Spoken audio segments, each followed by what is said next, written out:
Olá, pessoal. Hoje à noite nós vamos atravessar as cortinas do tempo e caminhar pelos corredores silenciosos do tabernáculo. Um lugar onde cada objeto, cada aroma e cada símbolo guardava não apenas rituais sagrados, mas mandamentos escondidos, esquecidos com o passar dos séculos. Estamos prestes a redescobrir os códigos perdidos que ninguém segue mais, mas que um dia definiram quem era puro, digno e conectado com o divino. Antes de começarmos, comenta aqui nos comentários de onde você está assistindo. Qual cidade? Que horas são agora? A sua participação nos guia como uma lamparina antiga na escuridão desse conhecimento esquecido. Diminua as luzes, coloque o ventilador para aquele som suave ao fundo, respire fundo e venha comigo. Vamos juntos iniciar a nossa jornada desta noite. O tabernáculo, como você talvez já saiba, foi muito mais do que uma tenda sagrada. Era um microcosmo do universo, uma representação da relação entre o humano e o divino. Mas por trás do altar de incenso, da mesa dos pães e da arca da aliança, existiam detalhes silenciosos. Instruções que nunca chegaram à cultura popular, mandamentos que hoje são ignorados. Imagine agora você, caminhando descalço sobre o solo sagrado, o aroma do incenso espesso envolvendo os pulmões, as sombras dançando sobre os tecidos vermelhos e dourados que escondem o Santo dos Santos. Cada passo ecoa uma reverência ancestral. O primeiro código que esquecemos está logo na entrada: a lavagem das mãos e dos pés, não como um ato de higiene, mas como um ritual espiritual. O lavatório de bronze, construído com os espelhos das mulheres do povo, refletia não apenas o rosto, mas a alma de quem se aproximava. Era um lembrete. Você está prestes a adentrar um espaço fora do tempo. Esses espelhos contavam histórias de mulheres que serviam na entrada do tabernáculo e cujas presenças foram apagadas da maioria das tradições posteriores. Por que será que esse detalhe foi esquecido? Talvez porque nos confronta com um papel feminino que ia muito além do doméstico. Era um sacerdócio não reconhecido, mas vivo na prática. Enquanto você caminha mais para dentro, percebe que cada utensílio, cada vestimenta dos sacerdotes, cada cor, tinha um significado profundo. O linho branco representava a pureza, mas o azul celeste, o púrpura e o carmesim misturavam o céu com o sangue e a realeza. Cada fio carregava um código. E havia um detalhe nas vestes do sumo sacerdote que você talvez nunca tenha notado: o peitoral com as 12 pedras das tribos de Israel. Sim, você já ouviu falar disso. Mas e sobre os Urim e Tumim? Pedras que brilham misteriosamente e que eram usadas para consultas divinas. Não se tratava de sorte. Era um oráculo sagrado, um código de comunicação direta com o divino, que sumiu da história. Se isso te pegou de surpresa como me pegou, você vai gostar dos próximos. Fica com a gente. Imagine um mundo onde cada decisão importante era passada por um ritual, por uma luz que emanava de pedras espirituais. Isso te lembra magia? Mas era lei. Era prática comum entre os que guardavam o tabernáculo. Hoje relegamos isso ao místico, ao esotérico. Mas já foi o centro da liderança de um povo inteiro. E agora, pare por um instante. Pense em quantas dessas práticas você já viu retratadas, de forma fiel em filmes, em livros ou até em pregações modernas. Quase nenhuma. Porque esses códigos não cabem na narrativa simplificada.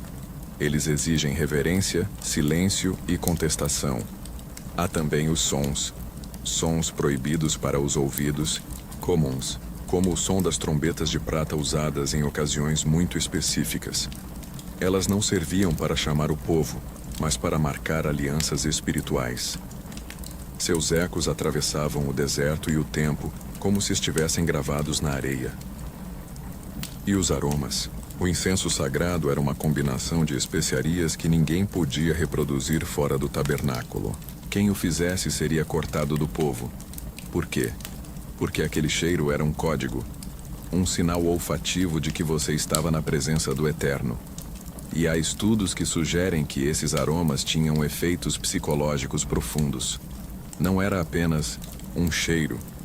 Era uma linguagem. Se você achou que hoje o mundo é difícil, curta e compartilhe para mostrar que nem sempre a vida foi assim.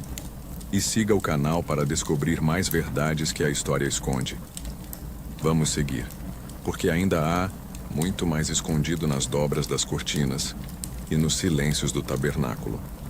Prepare-se para entrar em territórios ainda mais misteriosos. O chão do tabernáculo, embora simples aos olhos modernos, carregava marcas invisíveis de passagens, rituais e sangue. Sangue este que não era derramado de forma caótica, mas cuidadosamente conduzido pelas mãos dos sacerdotes. Eles não apenas imolavam animais, executavam uma coreografia milenar que obedecia a códigos de pureza, ciclos lunares e até mesmo a temperatura do dia. Sim, o calor ou frio determinava a forma como certas ofertas seriam apresentadas. E esse detalhe, esse cuidado quase invisível, é um código perdido. Você já se perguntou por que tantos capítulos do livro de Levítico descrevem em detalhes os tipos de sacrifícios? Porque cada um era uma linguagem diferente. A oferta de cereal sem sangue era uma súplica silenciosa. A oferta queimada era um clamor por perdão. Já a oferta pacífica selava alianças. Cada ingrediente, flor, de farinha, azeite e incenso puro, era medido com uma precisão que beirava o divino. Não era culinária, era espiritualidade concreta. Mais adiante vemos um mandamento quase nunca citado: o uso de sal em toda oferta. Com todas as tuas ofertas trarás sal. Um detalhe aparentemente banal, mas com um peso cósmico. O sal representava a permanência da aliança entre o povo e Deus. Em outras palavras, até a substância mais simples do seu dia a dia já foi um símbolo sagrado, um lembrete silencioso da eternidade. Se isso mexeu com você, imagine o que vem a seguir. Fica com a gente porque o silêncio do tabernáculo guarda respostas para perguntas que você talvez nem saiba que tem. E os códigos sobre o tempo? Havia horários sagrados. O incenso era queimado 2 vezes ao dia, ao amanhecer e ao entardecer. O que pouca gente sabe é que esses horários não eram escolhidos apenas pela simbologia do sol. Eram momentos em que o mundo espiritual, segundo os antigos, estava mais aberto ao contato. Hoje, a ciência moderna investiga ritmos circadianos e energias sutis. Mas no coração do deserto isso já era prática sagrada. Até o silêncio era uma instrução. O sumo sacerdote, ao entrar no Santo dos Santos, não podia pronunciar nenhuma palavra. Apenas levava o sangue, fazia a aspersão e saía. A ausência de som era o reconhecimento de que naquele lugar, nenhuma linguagem humana era suficiente. Isso te atinge? Porque vivemos em uma era de ruído constante, e esse código, o silêncio, sagrado, foi perdido em meio ao barulho. Havia também leis curiosas sobre vestimentas. Os sacerdotes não podiam subir ao altar com roupas que deixassem as partes íntimas à mostra. Por isso, usavam calções de linho sob as túnicas. Detalhe? Talvez. Mas simbolicamente, isso significava que nem mesmo o corpo devia chamar mais atenção que o sacrifício. A exposição indevida poderia anular o ritual. Hoje, em um mundo onde a imagem fala mais que o gesto, esse código ecoa como uma crítica silenciosa. E não podemos esquecer o código das campainhas. Você sabia que o sumo sacerdote usava campainhas costuradas na bainha de sua veste? Elas faziam barulho enquanto ele caminhava. Por quê? Porque esse som era a única prova de que ele ainda estava vivo dentro do Santo dos Santos. Se o som cessasse, significava que ele havia sido rejeitado.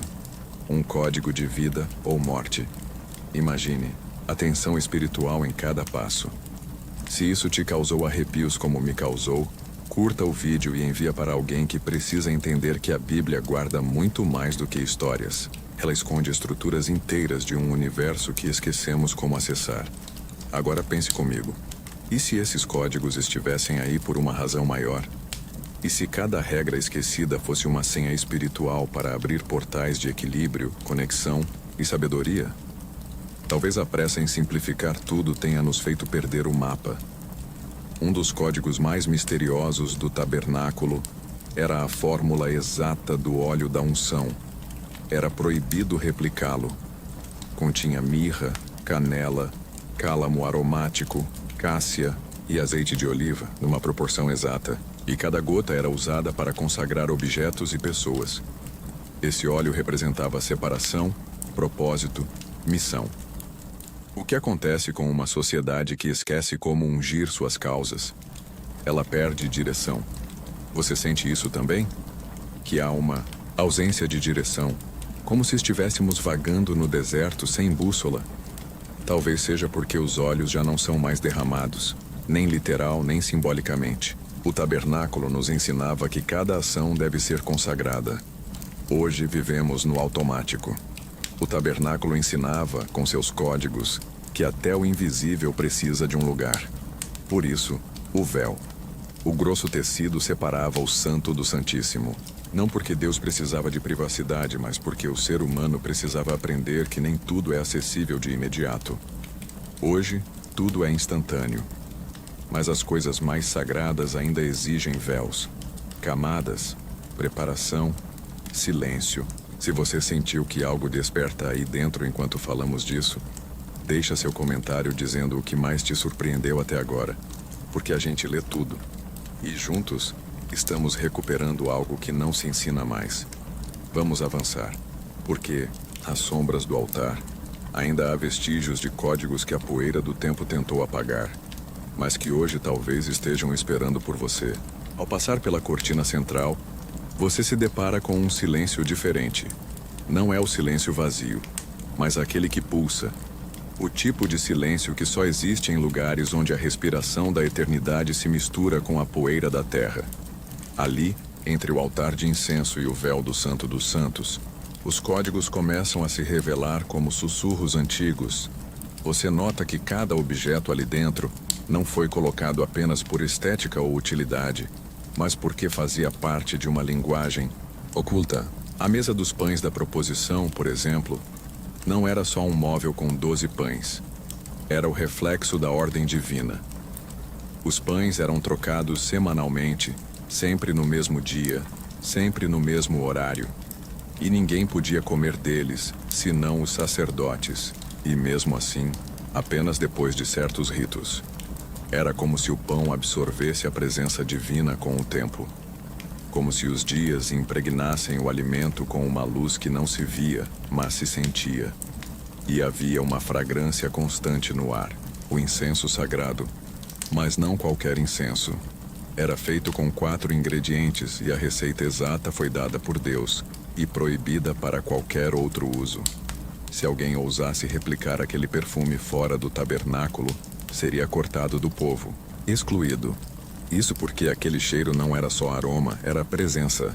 Um código invisível que ativava algo no espírito humano, quase como um selo sensorial do sagrado. Se isso te pegou de surpresa como me pegou, você vai gostar dos próximos. Fica com a gente.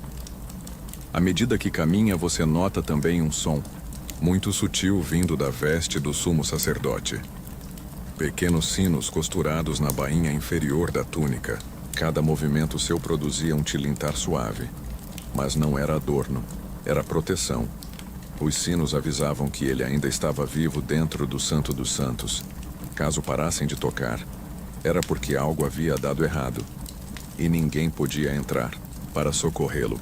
Esse detalhe, aparentemente simples, revela um código de vigilância. Um lembrete constante de que até o mais santo dos homens era mortal diante da presença.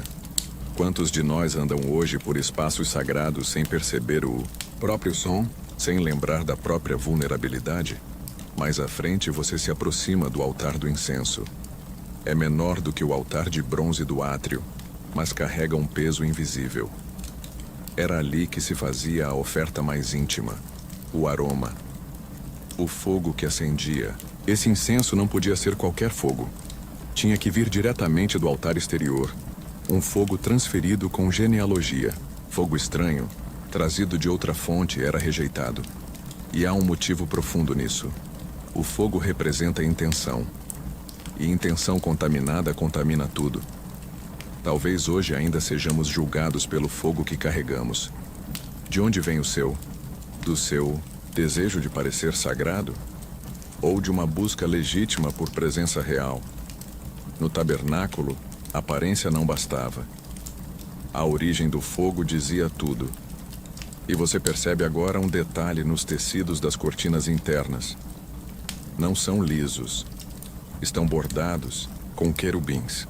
Mas não os anjos dóceis que ilustram livros infantis. São seres de fogo, com asas múltiplas e olhos por toda parte. Estavam ali não para decorar, mas para vigiar. As cortinas tinham olhos. O céu observava tudo. Com isso em mente, pense: e se cada espaço que você julga seu estivesse sendo observado por inteligências espirituais, você ainda agiria da mesma forma? O tabernáculo ensinava que tudo é visto, tudo é ouvido, mesmo o que não é dito. Agora pare um pouco, respire, olhe ao redor desse cenário antigo. A luz é dourada, mas não vem de janelas. Vem da menorá, o candelabro de 7 hastes, feito de ouro puro batido à mão, sem peças separadas. Um único bloco trabalhado com martelo. Isso tem um peso simbólico. A luz que vem de algo indivisível, como a sabedoria, como o espírito. Não se fabrica em partes. Ela nasce da pressão, do fogo, do toque direto. A menorá tinha que permanecer acesa constantemente, sem nunca se apagar. Os sacerdotes vigiavam seu brilho dia e noite, porque luz espiritual, uma vez apagada, exige esforço dobrado para reacender. Quantos de nós deixaram apagar essa luz e não souberam mais como acender de novo? Se você achou que hoje o mundo é difícil, curta e compartilhe para mostrar que nem sempre a vida foi assim. E siga o canal para descobrir mais verdades que a história esconde. E então você se depara com algo quase invisível aos olhos. Modernos.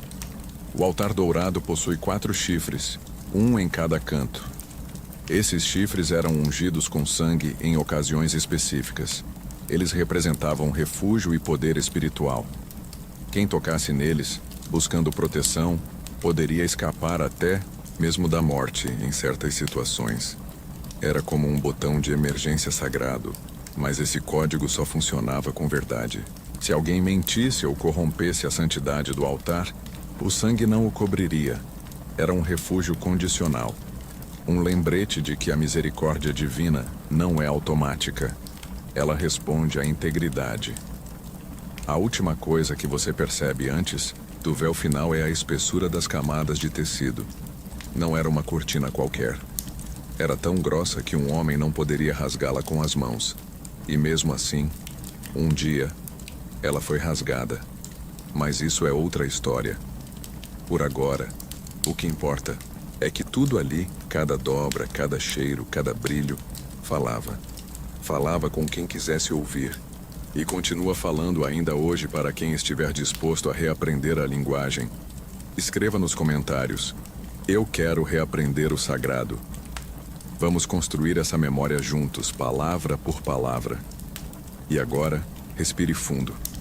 Porque no véu seguinte não há mais símbolos, há presença pura. Vamos atravessá-lo. Você está diante do véu. Um tecido espesso, denso como o silêncio que o cerca. Ele não apenas divide 2 espaços. Ele separa 2 mundos. Do lado de cá, ainda há utensílios, aromas e sons. Do lado de lá está a presença. Não a ideia dela, mas a manifestação bruta, misteriosa, perigosa e mesmo assim, irresistível. Esse véu era bordado com querubins, os mesmos seres que guardavam o Éden após a queda. Ali, eles continuam vigiando a entrada para o que restou do paraíso. E você, parado diante deles, sente que há algo ancestral em sua memória, como se sua alma já tivesse estado ali antes. Como se esse não fosse um caminho novo, mas um retorno. O sumo sacerdote era o único autorizado a atravessar esse véu, e apenas uma vez por ano. E mesmo ele não o fazia sem antes purificar-se completamente, vestir roupas específicas e apresentar sacrifícios pelo povo e por si mesmo. Porque mesmo o mais santo dos homens sabia: ninguém atravessa para o outro lado impunemente. Atrás do véu, havia apenas um objeto: a Arca da Aliança. Um baú de madeira de acácia, revestido de ouro puro com duas figuras angelicais em sua tampa, os querubins. Suas asas se tocavam no centro, formando um trono invisível, onde se acreditava que Deus repousava. Não simbolicamente, mas de verdade. Você imagina o ar ali dentro? Denso. Como se fosse feito de outra matéria. Como se a gravidade fosse diferente. Os rabinos antigos diziam que a arca não ocupava espaço.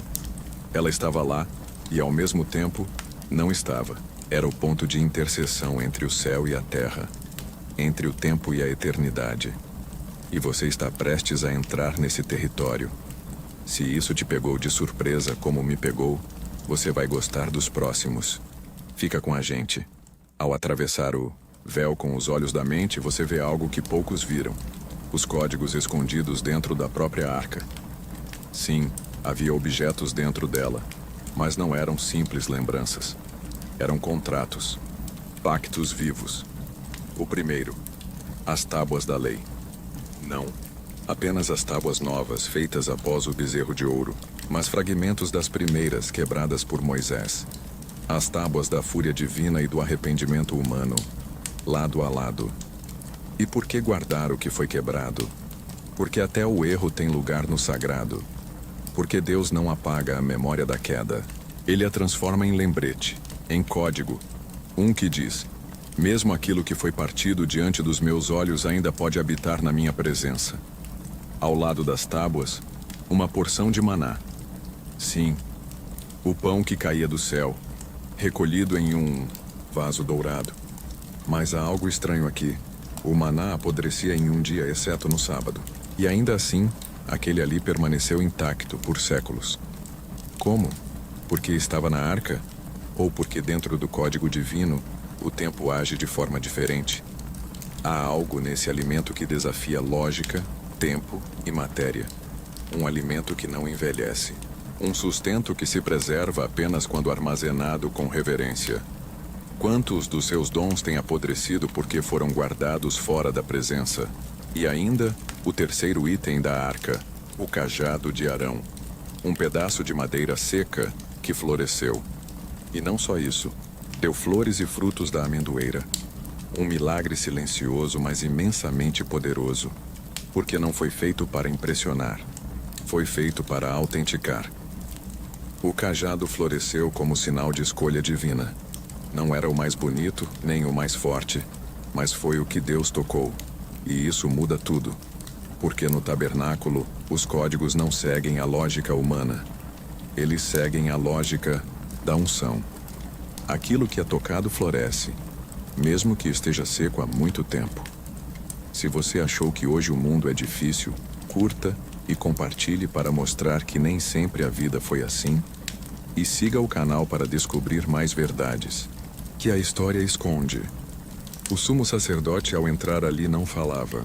Não havia orações em voz alta. Era um espaço onde o silêncio falava mais alto que qualquer palavra.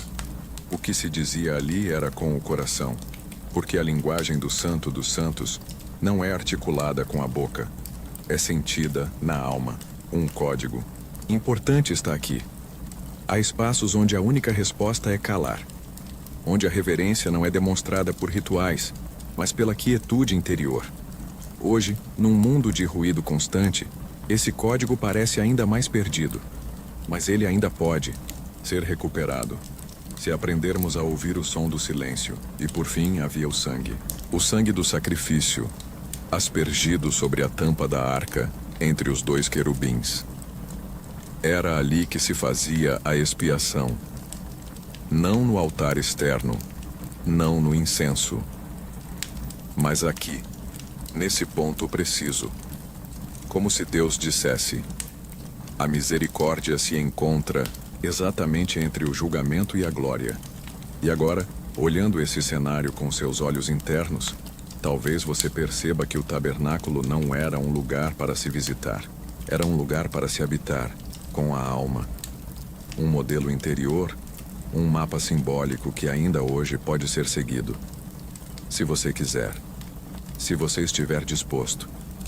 Escreva nos comentários. Eu quero atravessar o véu. Vamos juntos relembrar. O caminho para dentro, 168. E ainda há mais. Porque os códigos não terminam no lugar sagrado. Alguns deles foram enterrados com o tempo, distorcidos, apagados.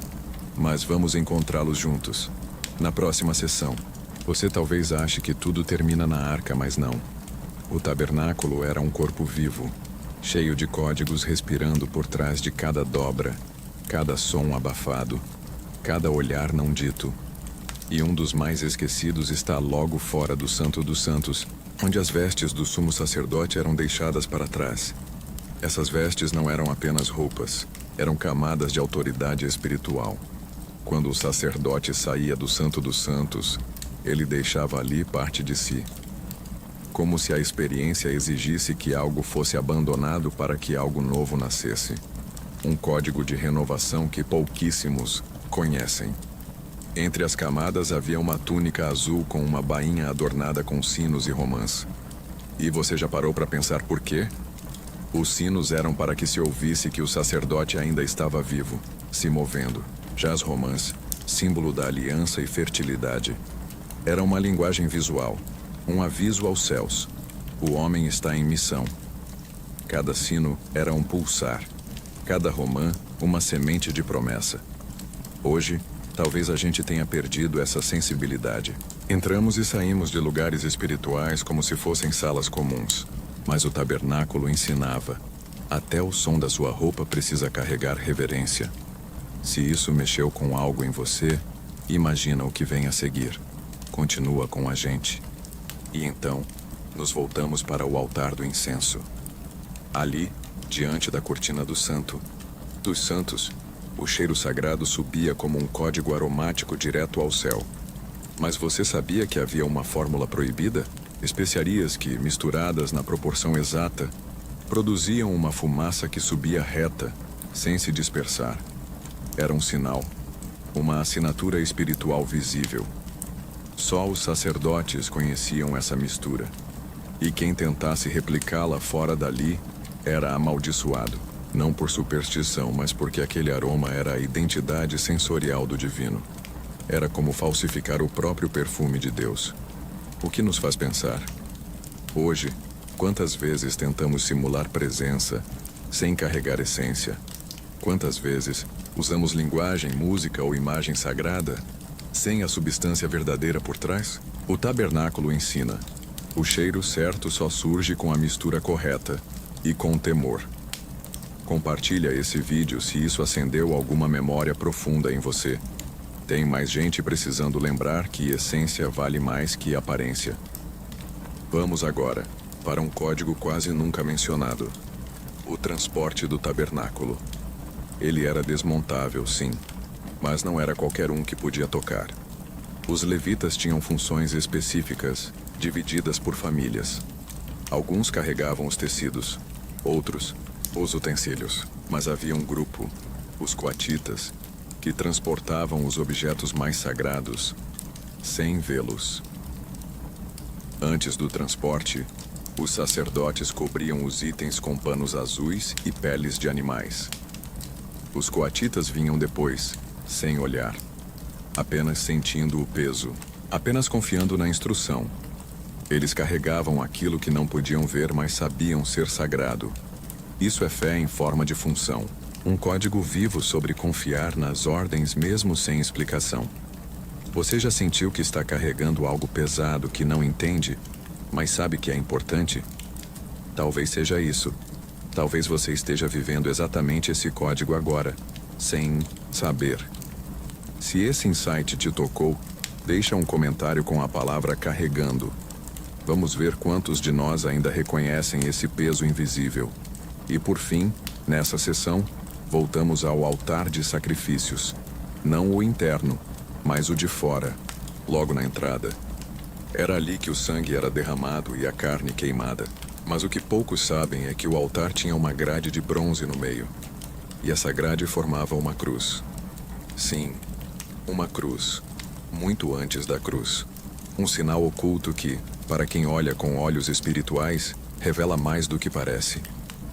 Será coincidência? Ou um prenúncio intencional? O código da redenção já estava ali gravado em metal e fogo, um sacrifício diário que apontava para algo, ou alguém, maior que viria. O tabernáculo não era apenas passado. Ele era uma sombra projetada por uma luz ainda por vir.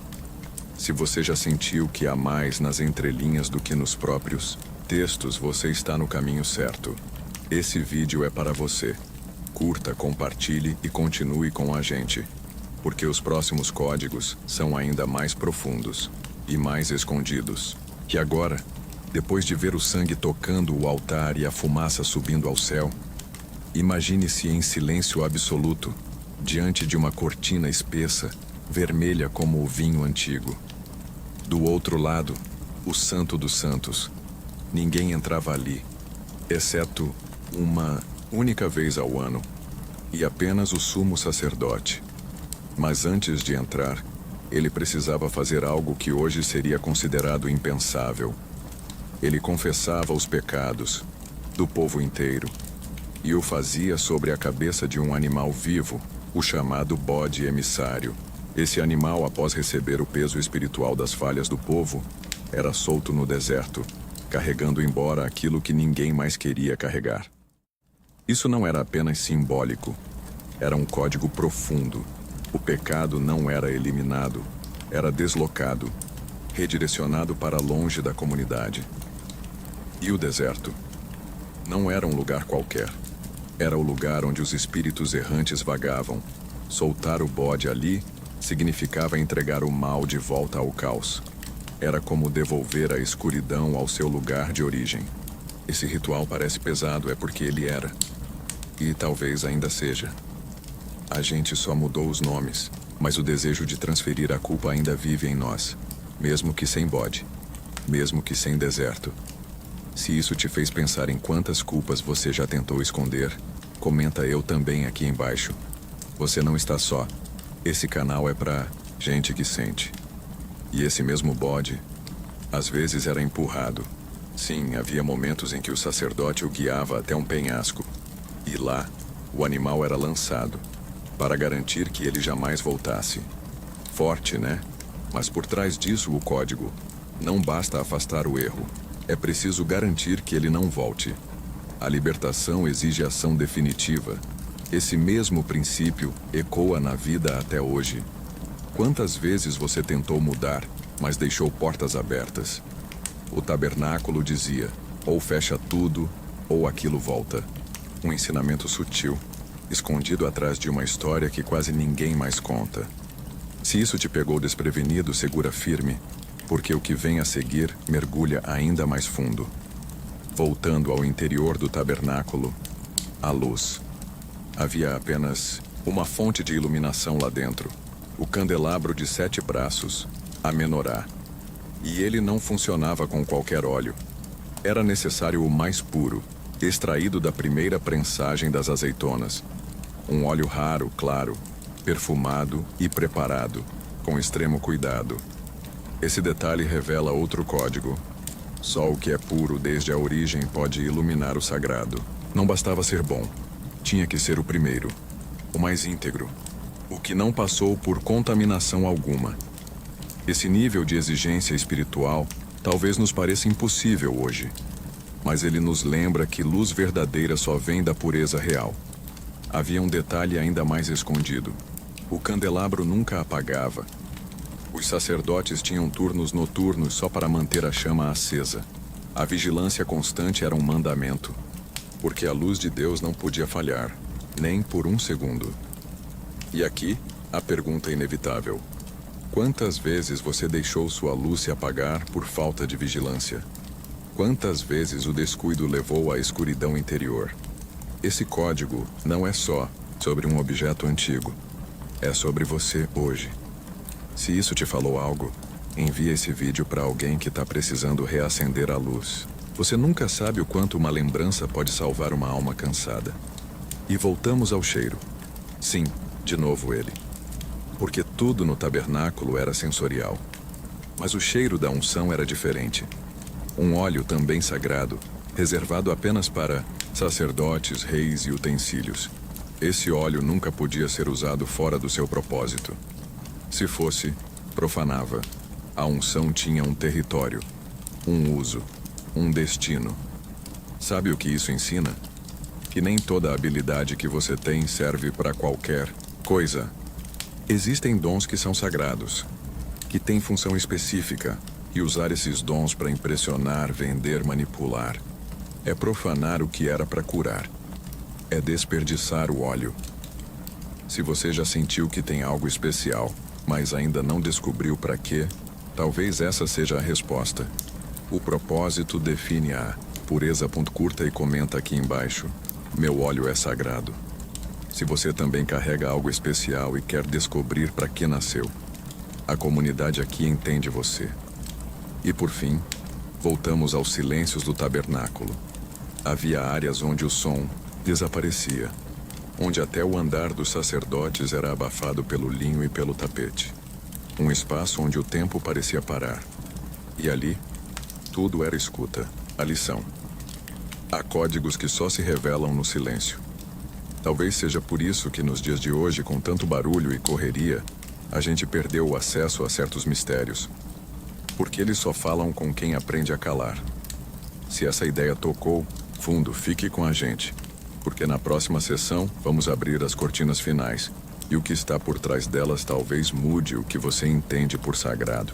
Você respira fundo enquanto atravessa o último véu, e então está diante da Arca da Aliança.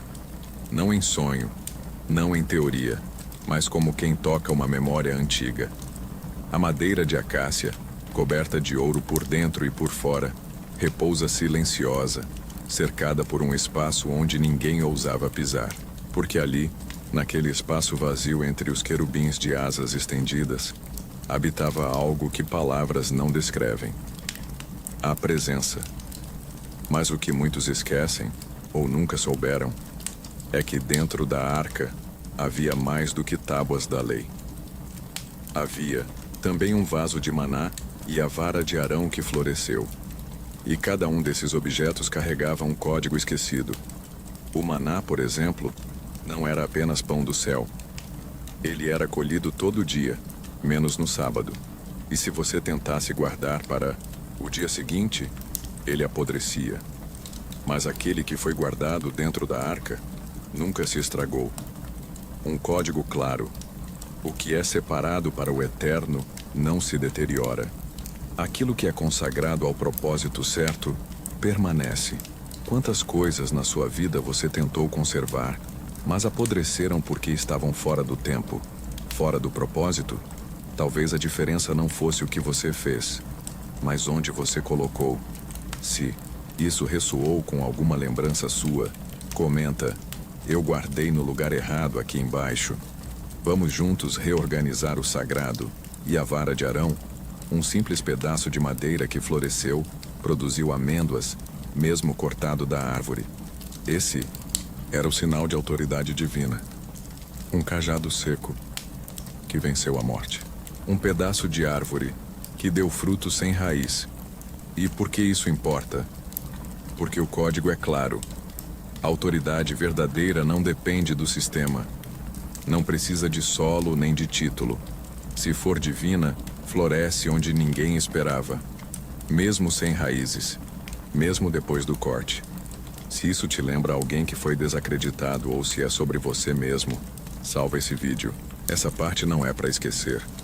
E havia também os querubins sobre a arca, representados com asas estendidas, rostos voltados um para o outro, mas olhos abaixados. Um gesto de reverência e foco. Eles não olhavam para os humanos, nem para o trono, mas um para o outro, numa espécie de pacto silencioso. Um código visual. A presença divina habita onde há aliança, não onde há exibicionismo, onde há troca, humildade e silêncio. Esse detalhe é facilmente ignorado, porque estamos tão acostumados a pensar em presença divina como espetáculo. Mas no tabernáculo, tudo era íntimo, contido, escondido.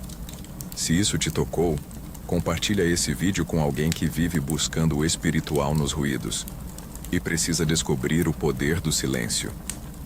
E aqui vem um dos códigos mais subversivos. Ninguém podia olhar diretamente para a arca, nem mesmo o sumo sacerdote. Ela era carregada com varas de ouro, jamais tocada diretamente. Quem a tocasse morria. Mas houve um homem chamado Uzá, que tentou segurá-la quando ela quase caiu. Ele morreu ali, na hora. Parece cruel, mas é um código sutil. Nem toda boa intenção autoriza violar o sagrado.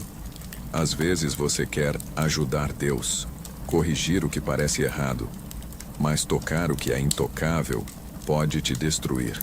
Há lugares onde só o sagrado toca. A nossa pressa, a nossa ansiedade de consertar o que está fora do lugar pode virar profanação. E a consequência vem rápida. Se essa parte te provocou, comenta: eu já fui usar aqui embaixo. Porque às vezes, tentando proteger algo divino, a gente se machuca por não entender o limite. E aí está o ponto. O tabernáculo era feito de limites, cortinas, fronteiras, espaços definidos, cada um no seu lugar. O sagrado e o profano não podiam se misturar. Isso não era exclusão, era proteção. E talvez esse seja um dos códigos mais urgentes para o nosso tempo. Proteger o sagrado com fronteiras claras. Se você sente que tem algo precioso demais para deixar exposto, saiba que não é fraqueza se proteger. É sabedoria ancestral, é código antigo, é coisa de tabernáculo. Curta e comenta: eu protejo o que é sagrado, se você também entende o valor de colocar limites. Isso aqui é uma comunidade que sente e entende esse tipo de dor. E quando a arca foi finalmente escondida ou perdida, os códigos também sumiram. As gerações seguintes ouviram falar dela, mas nunca mais viram. Porque aquilo que não é preservado com reverência se perde. Aquilo que é tocado demais desaparece. E então ficamos apenas com vestígios, lembranças, fragmentos de um sistema que respirava presença. Mas ainda que a arca esteja oculta, os códigos estão aqui, dentro de nós, em símbolos, em sonhos, em intuições que não morrem. E nesta série, a gente vai seguir desenterrando esses vestígios, porque a alma sente o que a história tentou esconder.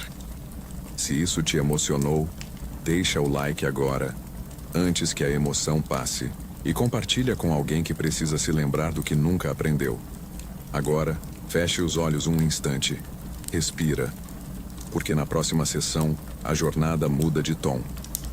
Vamos falar do que foi retirado, e o que nunca deveria ter sido esquecido. Há um detalhe pouco conhecido entre os pergaminhos antigos e os ecos da tradição oral. Algumas leis que foram dadas no deserto desapareceram das versões posteriores da Torá.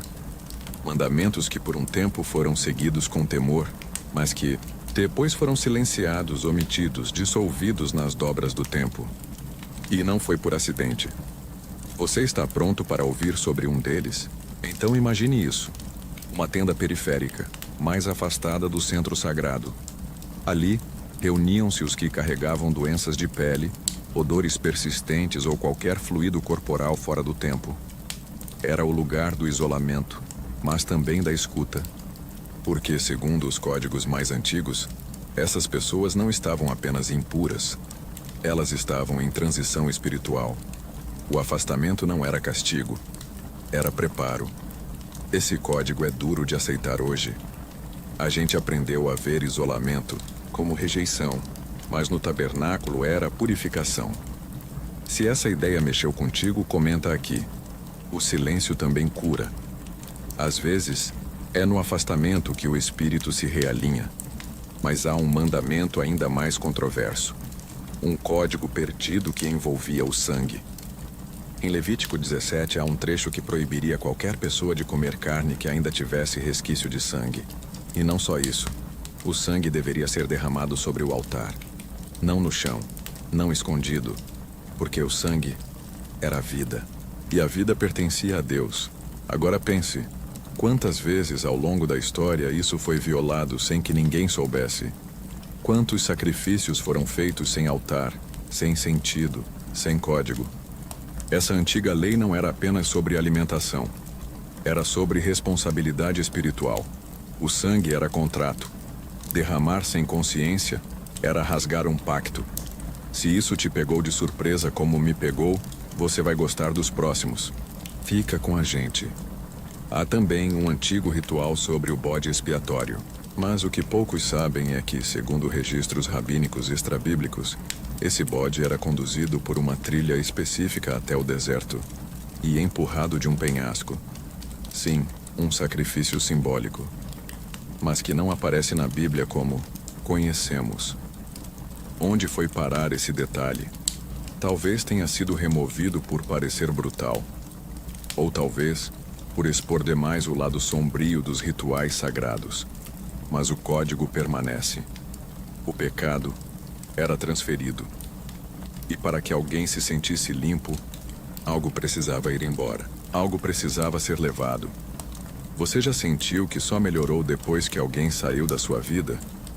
Talvez sem perceber, você viveu o mesmo código, o mesmo princípio. Se essa memória doeu ou fez sentido, comenta: eu tive meu bode expiatório, porque às vezes a cura chega pela ausência. E o tabernáculo já sabia disso. Outro mandamento perdido envolvia a bênção dos utensílios. Tudo que era usado no culto, mesmo uma colher, precisava ser ungido, e não com qualquer óleo, mas com o óleo da unção sagrada, cuja fórmula era secreta. Qualquer um que tentasse replicar era considerado blasfemo. Por quê? Porque o sagrado tem cheiro próprio, tem textura única. A tentação de fabricar uma réplica era punida com exclusão. Isso te lembra algo? Hoje somos bombardeados com cópias, espiritualidades genéricas, palavras vazias com embalagem bonita. Mas os códigos antigos alertavam: o que é fabricado, sem presença, não transforma, só engana.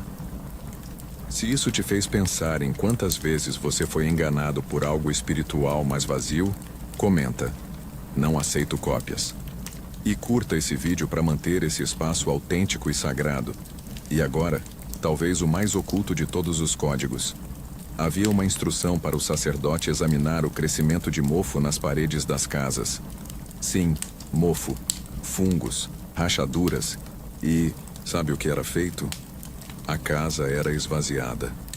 O sacerdote inspecionava as manchas e, se necessário, partes da parede eram destruídas, removidas, reconstruídas. Não era superstição, era código espiritual. Onde cresce o que corrói, deve haver inspeção e, às vezes, destruição. Quantos de nós estamos morando, física ou emocionalmente, em espaços que há muito tempo estão infectados, mas fingimos que não vemos? A parede está verde, a alma está pesada, mas a gente insiste em decorar. Talvez seja a hora de chamar o sacerdote interior, abrir a parede, tirar o reboco, recomeçar. Se você sentiu isso como um sinal, comenta: minha parede precisa respirar. Porque esse tipo de mofo, o tempo não cura, só o enfrentamento. E é por isso que esses códigos sumiram. Eles exigem mais do que fé, exigem coragem. Exigem um mergulho profundo no que fede, no que corrói, no que está em silêncio há muito tempo. Curta esse vídeo agora se você ainda está aqui, porque sua presença mostra que você é do tipo raro, o que quer entender, não só acreditar. E compartilha com alguém que precisa abrir uma parede ou um coração. E prepare-se, porque na próxima sessão, vamos entrar na parte mais polêmica: os sacrifícios esquecidos e o que significavam de verdade. Você já ouviu falar dos sacrifícios do Antigo Testamento? Queimavam animais, ofereciam cereais, derramavam óleos. Mas talvez ninguém tenha te contado isso. Havia sacrifícios que não eram para o perdão de pecados. Sim, sacrifícios de gratidão, de consagração, e até de celebração de momentos muito íntimos, como o nascimento de um filho ou a cura de uma doença. E o mais estranho, havia sacrifícios silenciosos, sem trombeta, sem canto, apenas o som do animal e o cheiro da gordura queimando subindo aos céus como um recado sem palavras. Esses eram chamados de holocaustos voluntários. Não eram obrigatórios. Ninguém cobrava. Mas quem os fazia, sabia por quê. Sabia de onde veio. E sabia que precisava deixar algo morrer para que algo novo pudesse nascer dentro de si. Você já teve que deixar algo ir embora sem ninguém entender? Talvez você tenha vivido seu próprio sacrifício silencioso. Se isso bateu, comenta. Eu queimei o que me prendia. E compartilha esse vídeo com alguém que também carregou peso demais sem aplauso nenhum. Mas o que quase ninguém te diz é que nem todos os sacrifícios envolviam morte. Havia ofertas de cereais, moídas, preparadas com óleo e queimadas parcialmente. O restante era comido pelos sacerdotes. Isso não parece estranho? Uma parte da oferta virava fumaça. A outra, alimento. É que esses rituais simbolizavam algo precioso. O sagrado e o cotidiano podiam e deviam coexistir. Comer com reverência era tão espiritual quanto jejuar. Servir comida no templo era um ato de culto. E a pergunta que ecoa é: onde foi parar esse equilíbrio hoje? Ou a gente se perde no extremo da culpa, ou no excesso da banalidade. Mas os códigos antigos ensinavam que até o trigo tem alma. Até o azeite fala. E quando misturados com intenção, se tornam uma mensagem. Se isso te fez lembrar da última vez que você cozinhou para alguém com carinho, comenta. Isso também é altar. E deixa um like agora se você sente que essas verdades simples estão sendo esquecidas demais. Outro sacrifício curioso era o chamado sacrifício de reparação. Ele era feito quando alguém cometia um erro sem saber. Isso mesmo, sem intenção, o povo era ensinado a corrigir. E não só com palavras, mas com ação concreta. Oferecia-se algo, restaurava-se algo. Hoje, quando cometemos erros sem perceber, o que fazemos? Ignoramos? Esperamos que passe? A sabedoria do tabernáculo era clara. Não é sobre culpa. É sobre consciência. Se isso te tocou, compartilha com alguém que precisa entender que errar sem querer também exige cura. Comenta. Consciência é sagrada. Agora, vem um código que pode te causar arrepio. Havia leis que regulavam até o tipo de animal aceito para o sacrifício. Não podia ter feridas, deformações, manchas. E mais, o ofertante precisava se identificar com o animal. O sacrifício era, de certa forma, um espelho. Sim, você ouviu certo. O animal escolhido revelava algo sobre quem o oferecia, e isso muda tudo. Não era só ritual. Era reflexo. A escolha falava mais que a oferta. Era como se o altar dissesse: me mostra quem você é, antes de me oferecer o que você tem. Isso te lembra alguma relação que você vive hoje? Algum lugar onde você tem oferecido muito, mas ninguém te vê de verdade? Se isso te expôs por dentro, comenta. Eu também sou o sacrifício.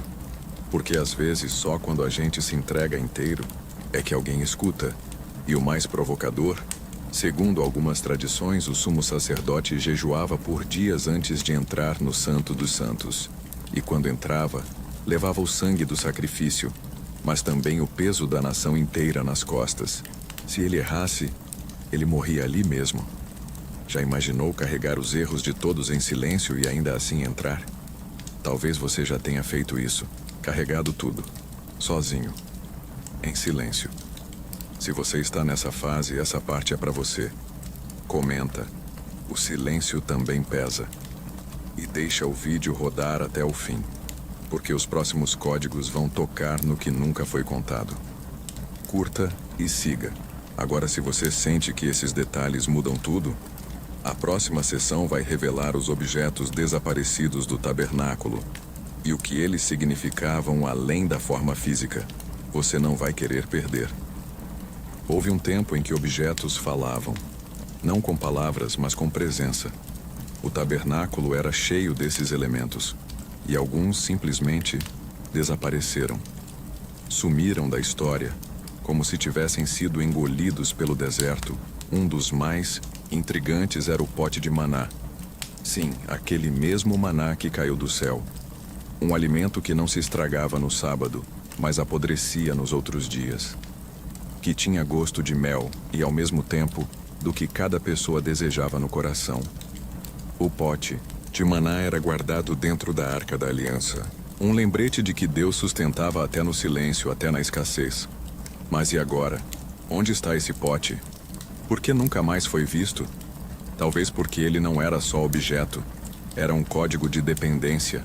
Um lembrete incômodo de que a vida não está nas nossas mãos como pensamos.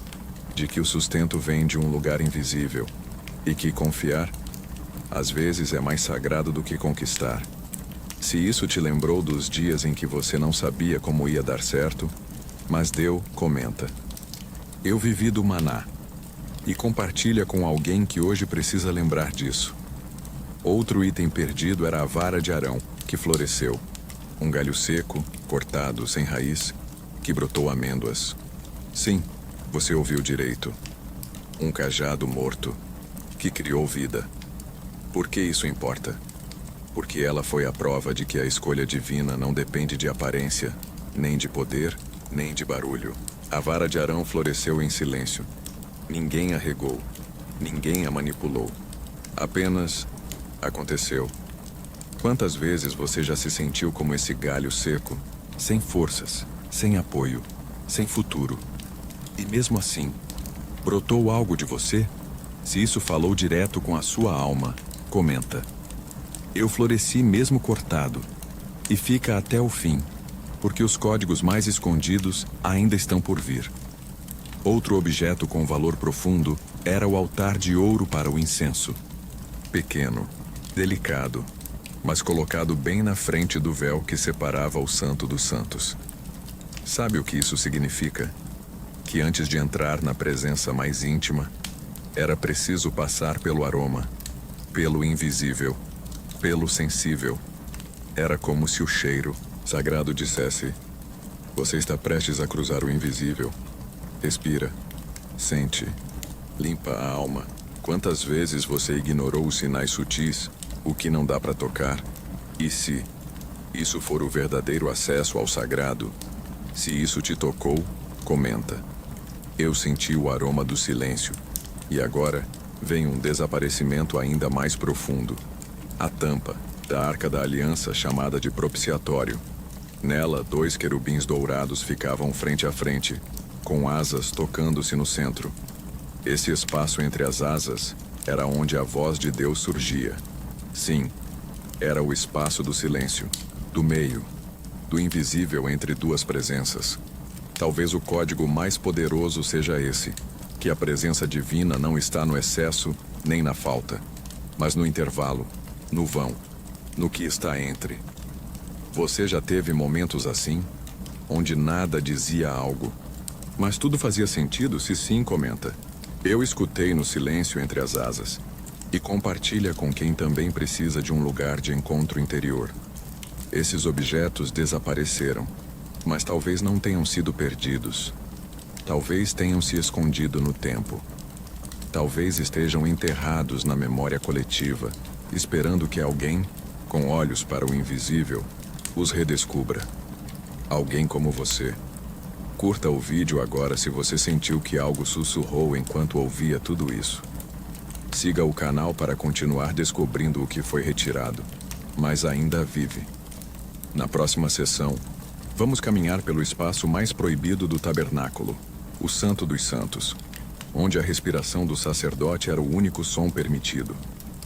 Você se aproxima agora do espaço mais temido e ao mesmo tempo mais desejado de toda a estrutura do tabernáculo, o Santo dos Santos. Mas antes de entrar com os pés, você entra com o silêncio. Era assim. Ninguém ousava falar ali. Até o sumo sacerdote, em seu único dia permitido por ano, Caminhava com o som das próprias vestes como única companhia. Você sente? O ar muda. Fica denso. É como se o tempo desacelerasse só naquele cômodo. As cortinas se fecham atrás de você. E o que resta é a escuridão dourada. O espaço onde o invisível tocava o real. Ali dentro havia a Arca da Aliança. Não uma caixa comum, mas um trono portátil, onde o sagrado se assentava. Não se trata de superstição. Trata-se de códigos antigos. Dimensões justapostas. O Santo dos Santos não era apenas um cômodo. Era um lugar de colapso entre céu e terra. Se você já entrou em um espaço onde a alma ficou pequena de tanta reverência, escreve aí nos comentários. Eu estive no Santo dos Santos. E compartilha esse vídeo com quem carrega o peso do invisível. Dentro da arca, como já dissemos, estavam o pote de maná, a vara de Arão e as tábuas da aliança. Mas poucos falam sobre o que estava ao redor.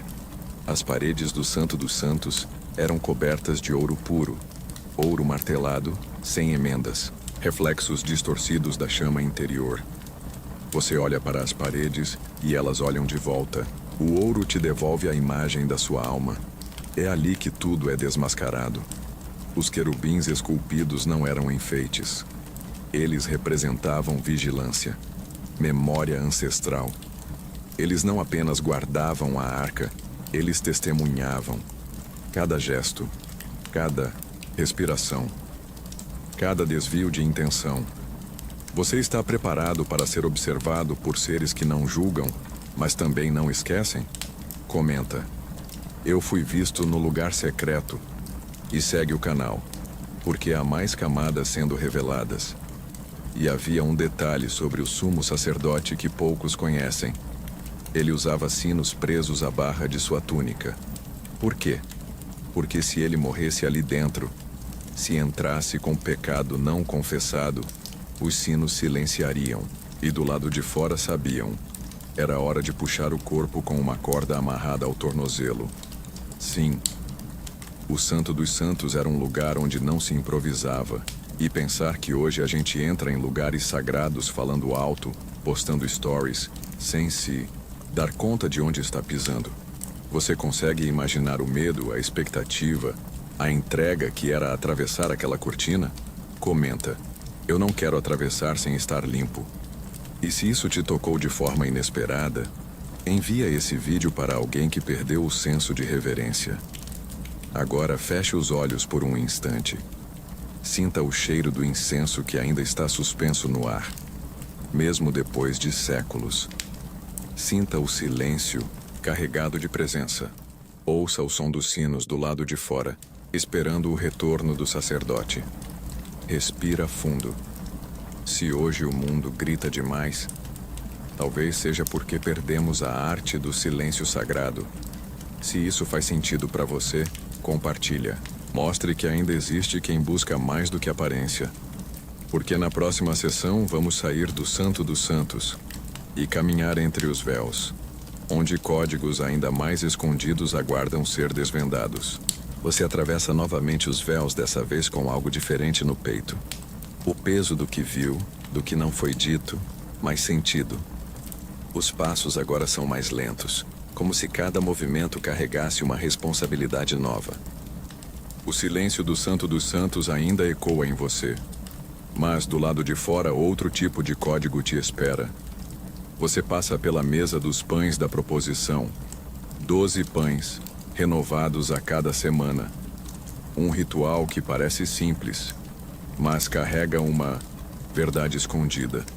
Deus não queria apenas adoração distante. Ele queria comunhão. Esses pães eram comidos pelos sacerdotes, dentro do santuário. Não era um símbolo intocável. Era um alimento sagrado. Sagrado e compartilhado. Isso diz muito. O tabernáculo não era só lugar de sacrifício. Era lugar de mesa, de presença, de proximidade. Se hoje a espiritualidade parece distante de você, talvez seja porque alguém escondeu a mesa. Comenta. Eu quero voltar para a mesa. E compartilha este vídeo com quem precisa se sentir aceito de novo. Acima da mesa, as lâmpadas do candelabro ainda ardem. 7 chamas que não deviam se apagar. Uma luz que deveria ser eterna, símbolo da presença divina entre os homens. Mas havia um detalhe oculto. A mistura do azeite era específica. Não podia ser qualquer azeite. Era o mais puro, extraído da primeira prensagem das azeitonas. A luz eterna só poderia vir do esmagamento inicial, da pureza do primeiro óleo. Você sente o peso disso? Só há luz verdadeira quando algo é esmagado primeiro. A presença contínua vinha de um processo de dor e entrega. Talvez por isso nossa geração tropece no escuro. Evitamos tudo que nos esmaga, mas é do esmagamento que vem o brilho duradouro. Comenta: eu aceito o processo. E se isso está fazendo sentido para você, deixa o like. Não por vaidade, mas porque isso ajuda a espalhar o que ficou escondido por séculos. E ainda havia algo mais. Você olha para os altares e percebe que nem todos os sacrifícios eram visíveis. Alguns eram queimados fora do acampamento. Parte do corpo dos animais, especialmente no dia da expiação, era levado para longe, queimado onde ninguém via. Por quê? Porque o perdão verdadeiro muitas vezes acontece no silêncio, no escondido. Nem tudo que é sagrado precisa ser público. Havia uma intimidade entre o sacrifício e o céu, longe dos olhos do povo. Se você já viveu momentos onde só você e Deus sabiam do que estava sendo queimado, escreve: o meu altar é secreto. Isso pode ajudar alguém que hoje se sente sozinho no processo. E lembre-se, cada objeto no tabernáculo tinha medidas exatas. Nada era ao acaso. O comprimento, a largura, o tipo de madeira, a cobertura, tudo seguia padrões definidos. Como se a presença de Deus só pudesse habitar onde há ordem. Isso confronta, não é? Porque às vezes queremos presença, mas não estamos dispostos a alinhar as estruturas. Às vezes pedimos fogo, mas não construímos o altar. Às vezes reclamamos da ausência, mas estamos fora da medida. Se isso te provocou como me provocou, comenta: eu vou ajustar minha estrutura. E não esquece, cada vez que você curte ou compartilha, mais pessoas descobrem códigos que foram deliberadamente apagados da história. E assim seguimos, entre medidas e silêncios, luzes e pães, véus e sinos. O tabernáculo ainda respira. Na próxima sessão, vamos entrar nos códigos esquecidos do sacerdote. Aquilo que ele fazia em segredo, e que muitos não ousam mais repetir. Você caminha agora ao lado do sacerdote, mas não o vê como um líder intocável, e sim como alguém sobrecarregado por um peso que poucos suportariam. Ele carrega nas costas o pecado de um povo inteiro, e em seu peito, as 12 tribos. Cada pedra representa um nome, uma história, uma ferida coletiva. Mas o que ninguém conta é o que ele fazia antes do sacrifício, sozinho. No silêncio, ele confessava o próprio pecado. Sim, até o sacerdote precisava se purificar, porque o tabernáculo não permitia máscaras, nem mesmo das autoridades espirituais. Você sente o impacto disso? Nem o mais santo era isento. Todos precisavam da mesma purificação. Comenta: ninguém está acima do altar. E envia este vídeo para alguém que acredita que santidade é uma performance. Antes de acender o incenso, o sacerdote lavava suas mãos e pés. Você já sabe disso. Mas o que talvez não saiba é que, segundo escritos antigos, ele recitava um salmo secreto, uma oração que ninguém mais escutava. Alguns estudiosos dizem que era algo próximo do Salmo 24. Quem subirá ao monte do Senhor? Quem estará no seu lugar santo? Aquele que é limpo de mãos e puro de coração. Essas palavras atravessavam as paredes do santuário. Eram códigos cantados em voz baixa, quase sussurrados. Não para o povo ouvir, mas para o céu registrar. Talvez seja por isso que hoje muitos entram e saem de templos sem sentir nada, porque o sussurro foi substituído pelo barulho, e o secreto virou espetáculo. Se isso está te acordando por dentro, comenta. Quero voltar ao sussurro. E curta agora, não por números, mas para que mais almas ouçam o que foi silenciado. Sacerdote também preparava o incenso. Uma mistura exata com resinas e ervas moídas com reverência. Ele não apenas queimava o incenso. Ele conhecia cada ingrediente pelo cheiro, pelo peso, pela cor. Era quase um alquimista sagrado. E há registros de que ele orava enquanto moía cada especiaria. Você já orou moendo algo? Já adorou enquanto preparava? Já sentiu o divino enquanto cortava, limpava, queimava? O sacerdote sentia. E isso nos ensina que a espiritualidade verdadeira não está só no altar. Está no bastidor, no processo, no que ninguém vê. Comenta, eu adoro no bastidor. E marca aqui alguém que precisa lembrar que o processo também é sagrado. E há mais um segredo. Ao final do sacrifício, depois de derramar o sangue, de queimar a oferta, de pronunciar a bênção, o sacerdote descia do altar. E segundo textos esquecidos, ele colocava as mãos sobre o peito e ficava em silêncio por alguns segundos. Não era cansaço, era respeito. Era o reconhecimento de que, mesmo tendo feito tudo certo, o perdão era mistério. Que mesmo obedecendo todas as instruções, ainda assim dependia da misericórdia. Esse silêncio, meu amigo, é o que falta hoje. Queremos garantir o resultado. Mas o sacerdote sabia.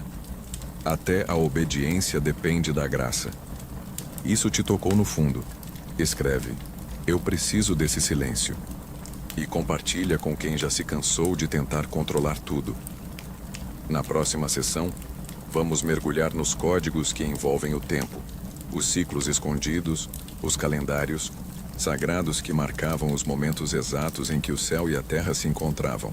Prepare-se, porque o tempo também tem véus. Você percebe agora que, para o povo antigo, o tempo não era apenas uma sucessão de dias. Era um santuário invisível.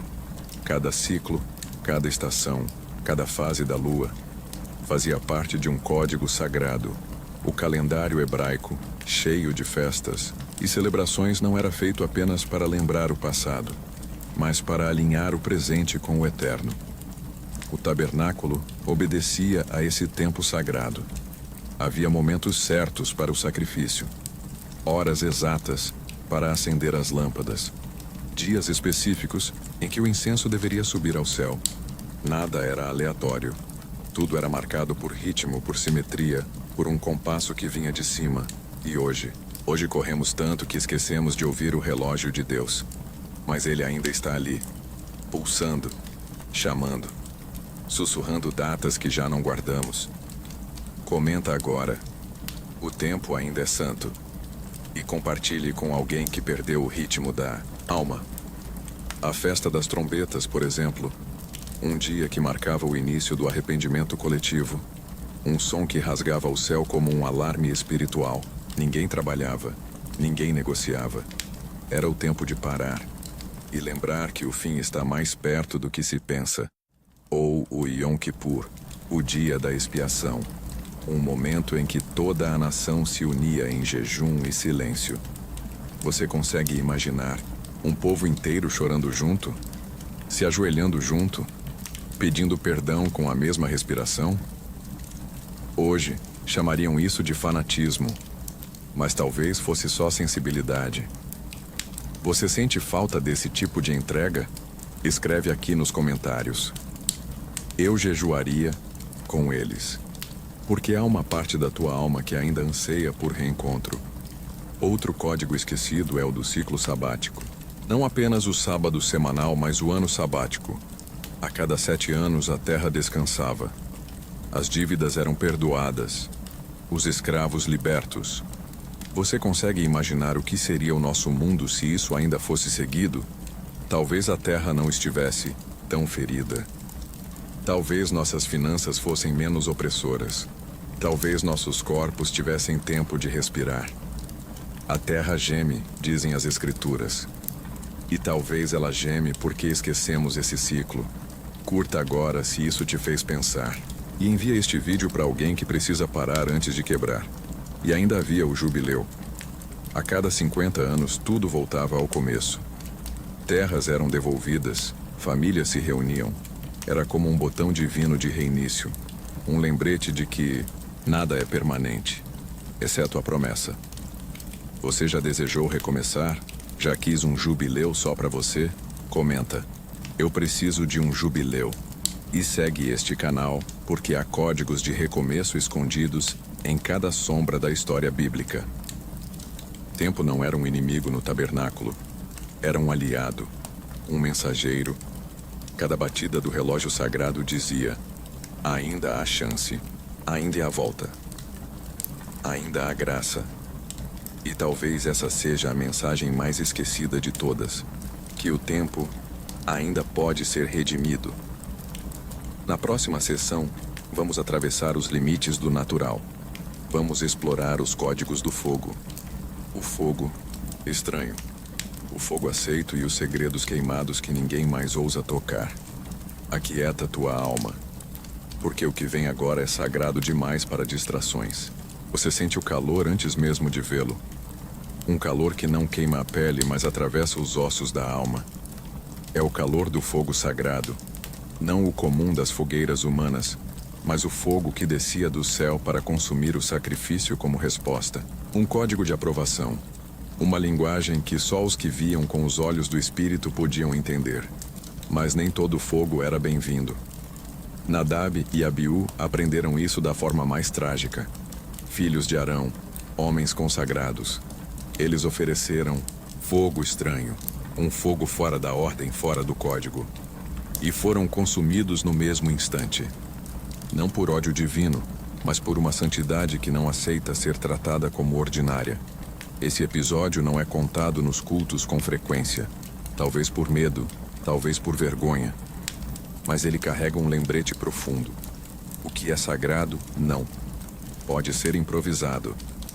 Você já tentou acender algo por conta própria e tudo desabou? Comenta agora. Eu respeito o fogo. E compartilha com alguém que precisa reaprender onde termina o humano e começa o divino. O fogo do altar ardia dia e noite. Não podia se apagar. Era o coração do tabernáculo, alimentado com cuidado, protegido com zelo. Se apagasse, era como se o pulso do povo tivesse parado. Hoje, o que é que ainda arde em você? Há uma chama acesa ou tudo virou cinzas de promessas antigas? Talvez seja a hora de reavivar o altar interior. Se você sentiu isso agora, fecha os olhos por um segundo. Imagina esse altar dentro de ti e diz em voz baixa: acende de novo, Senhor. Porque esse pedido é antigo, mas nunca perde sua força. Outro código perdido envolve as cinzas. Sim, até elas tinham um papel. As cinzas dos sacrifícios não eram jogadas fora. Eram levadas para um lugar puro, fora do acampamento, porque até o que sobrava de algo entregue a Deus era considerado santo. Você já valorizou tuas cinzas? Já pensou que os restos da tua dor, da tua entrega, ainda podem carregar santidade? Se isso falou contigo, curta esse vídeo agora. Porque muita gente acha que está no fim, quando na verdade está só se tornando cinza sagrada. E por fim, talvez o mais misterioso de todos os códigos: o silêncio. Sim, o silêncio. Dentro do Santo dos Santos, onde morava a Arca da Aliança, não havia luz humana, nenhuma tocha, nenhuma chama, apenas a presença e o silêncio. Um silêncio que falava mais que 1000 trombetas. Hoje fugimos do silêncio. Enchemos a vida de barulhos, notificações, falas vazias, mas no tabernáculo, o silêncio era o idioma de Deus. Fecha os olhos mais uma vez e escuta. Talvez você ouça o eco de um código antigo sussurrando teu nome. Se esse vídeo acendeu algo em você, comente. O silêncio também fala. E segue esse canal, porque nós vamos continuar desenterrando os códigos esquecidos da história bíblica, um por um, noite após noite. Você esteve comigo até aqui e eu te agradeço. A cortina do tabernáculo se fecha, mas só por agora. Diminua as luzes mais uma vez. Que esse silêncio que ficou seja a tua oração. Boa noite. E até o próximo segredo esquecido.